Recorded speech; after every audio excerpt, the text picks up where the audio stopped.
আসসালামু আলাইকুম প্রিয় ভিউয়ার্স, আশা করছি ভালো আছেন।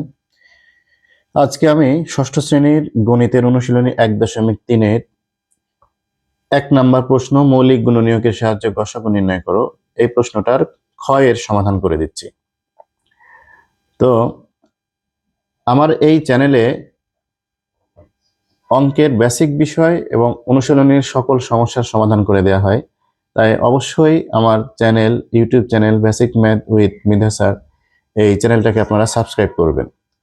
আর যদি আমার এই ভিডিওগুলো আমার ফেসবুক পেজ থেকে দেখে থাকেন, তাহলে Facebook page basic math with Midha sir, এই ফেসবুক পেজটাকেও আপনারা একটু ফলো দিয়ে রাখবেন, লাইক কমেন্ট শেয়ার করে অন্যকে দেখার সুযোগ করে দিবেন। তো চলুন অঙ্কে চলে যাই। তো আমাদেরকে বলছে মৌলিক গুণনীয়কের সাহায্যে গসাগু নির্ণয় করো। এখানে 3টা সংখ্যা দেওয়া আছে, তাহলে আমরা লিখি 525, 495 ও 570 কে মৌলিক গুণনীয়কে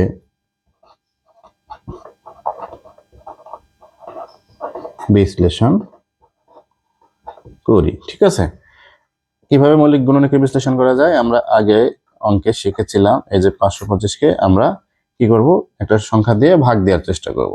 তো 525-কে কি 2 দ্বারা ভাগ করা যায়? 2 দ্বারা ভাগ করা যায় না, কারণ এখানে শূন্যও নাই একক স্থানে, আবার একটা জোড় সংখ্যাও নাই। তাহলে এটাকে 3 দ্বারা ভাগ করা যায় কিনা আমরা একটু অঙ্কগুলো যোগফল করে দেখি। তাহলে 5 আর 2 7, 5 12, যেহেতু যোগফল হচ্ছে 12, তাহলে এই সংখ্যাকে 3 দ্বারা ভাগ করা যায়। তাহলে 3 3 5-এর ভিতরে একবার যায়, 3 একে 3, তাহলে এখানে থাকে 2 আর 2, তাহলে থাকে 22, 3 7 21, এখানে থাকে 1 5, 3 5 15। এভাবে করে ভাগ করা শিখতে হবে এখন। হ্যাঁ, তাহলে 7 5 12 একে 13, আর যায় না, আর 3 দিয়ে যায় না। তাহলে আমরা দেখতে পাচ্ছি একক স্থানে 5 আছে, তাহলে এটাকে 5 দিয়ে ভাগ করা যাবে। তাহলে 5, তাহলে 3 5-এ 15, এখানে 15 হয়, তাহলে থাকে হলো 2 5, 5 5-এ 25, তারপরে আবার 5 দিয়ে 5 7-এ 25, আর ভাগ করা যাবে না। ঠিক আছে, তারপরে আমরা 495-কে মৌলিক গুণনীয়কে বিশ্লেষণ করি। তাহলে এটাকে 3 দ্বারা ভাগ করা যায় কিনা দেখি।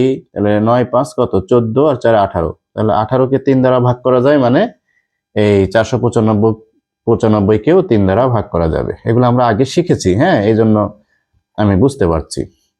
তাহলে 3 4-এর ভিতরে যায় একবার, তাহলে এখানে বিয়োগ করলে থাকবে 1 আর এই 9, তাহলে 1 আর 9 19, তাহলে 19-এর ভিতরে 3 যাবে 6 বার, 3 6 18, তাহলে এই 18, 19-এর থেকে 18 বাদ গেলে 1 থাকবে, এখানে 1 আর 5, 3 5-এ 15। এবার দেখি এটাকে 3 দ্বারা ভাগ করা যায় কিনা। এই অঙ্কগুলো যোগফল করছে কিন্তু মনে মনে। তাহলে 1 আর 6 যোগ করলে হয় 7, 7 আর 5-এ হয় 12। যোগফল যেহেতু 12, 3 দ্বারা নিঃশেষে বিভাজ্য একটা সংখ্যা, তাহলে এই সংখ্যাটাকেও কি করা যাবে, 3 দ্বারা ভাগ করা যাবে। তাহলে দিই, 3 1-এর ভিতরে যাচ্ছে না, তাহলে আরেকটা 6 নিয়ে হলো 16, তাহলে 16-এর ভিতরে 3 যাচ্ছে কয়বার, 5 বার, তাহলে বিয়োগ করলে থাকবে 1, 1 আর এই 5 মিলে আবার 15 হবে, তাহলে আবার 5 বার। আর দেখেন 3 দ্বারা ভাগ করা যায় না, 5 5 10 হয়ে গেল যোগফল, তাহলে 3 দ্বারা আর ভাগ হবে না। এবার যেহেতু একক স্থানে 5 আছে, তাহলে এটাকে 5 দ্বারা ভাগ করা যায়, তাহলে 5 11 55, আর ভাগের প্রয়োজন হবে না, কারণ আমরা এখানে মৌলিক সংখ্যা পেয়ে গেছি। এইবার 570-কে বিশ্লেষণ করব। তাহলে এটাকে 2 দ্বারা ভাগ করা যায়, তাহলে 2 দুগুণ 2 এ 2 এ 4 হয়, তাহলে থাকবে এখানে 1 আর 7 17, তাহলে 8 দুগুণ 16, থাকবে 1 আর 0, 5 দুগুণ 10 হয়ে গেল। 2 দ্বারা ভাগ যায় না। এবার দেখি 3 দ্বারা যায় কিনা। তাহলে 8 2 10 আর 5 15, যেহেতু যোগফল 15, তাহলে এটাকে 3 দ্বারা ভাগ করা যাবে। তাহলে 3 3 2 এর ভিতরে যায় না, তাহলে আরেকটা 8 নিয়ে এটা হয়ে গেল 28, তাহলে 3 3 9 27, এই 28-এর মধ্যে দিলাম। হ্যাঁ, তাহলে 3 9 27 হলো। এখন এখানে থাকে একটা 1 আর 5, তাহলে 1 5 15, 3 5 এ 15 95, আর 3 দ্বারা যায় কিনা দেখি। 9 5 14, যেহেতু যোগফল 14, তাহলে 3 দ্বারা ভাগ যাবে না, এটাকে 5 দ্বারা ভাগ করতে হবে। তাহলে 5 9-এর ভিতরে একবার যায়, তাহলে এখানে বিয়োগ করলে থাকে 4 আর এই 5, তাহলে 4 5 45, 5 9 45, আর ভাগ যাবে না, কারণ এই যে 19 একটা মৌলিক সংখ্যা পেয়ে গেছি, আর ভাগ যাবে না। তাহলে আমরা লিখতে পারি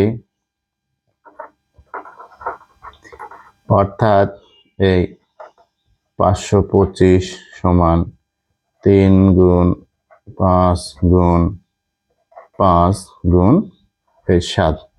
তারপরে 495 সমান আমরা লিখতে পারি 3 গুণ 3 গুণ 5 গুণ 11।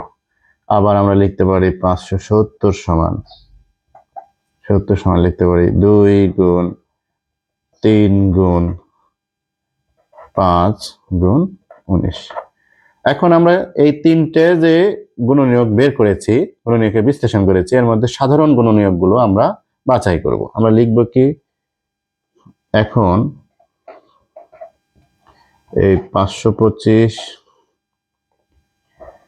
495 ও 570 এর